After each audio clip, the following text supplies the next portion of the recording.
议员王宏伟出战立委补选嘛，引爆国民党内世代交替之争。共选区议员徐嘉欣表态，有意要伫2024年挑战5连败立委费鸿泰。有真个青壮世代市议员嘛表示支持。不过国民党党内人士批评讲，这个划世界交替议员真侪这个届拢得到保障，唔免初选，即嘛颠倒要争取立委的初选，这根本就是无讲武定、无照江湖的规矩。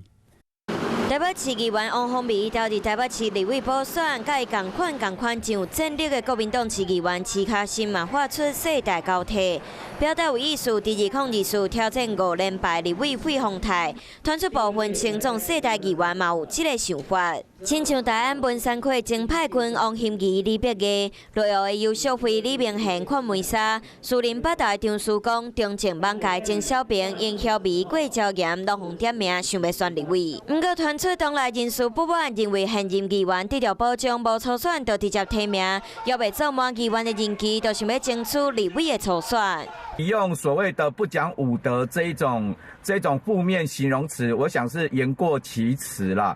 因为毕竟，这些想转换跑道的议员是希望争取一个党内公平竞争的机会哦。因为毕竟老将的实力还是很强哈。2018年就开始推动现任保障提名的制度，当时我跟巧芯都是新人，但是我们也都乖乖的配合了。怎么会到了2022年，我们就变成一群不讲武德的人呢？来了解历史真相，就知影保障现任市议员免初选，不是特例。双认为无公武德，国民党市议员真无奈。另外批评的声音嘛认为，即马国民党伫台北市议会席次多过半有31席，若是每一个拢走去选立委，而且阁选调，国民党伫台北市议会恐惊就袂阁有优势，甚至有可能影响正副议长的位置。 挑战县市首长的优秀人才，还不是得从立法院去寻找？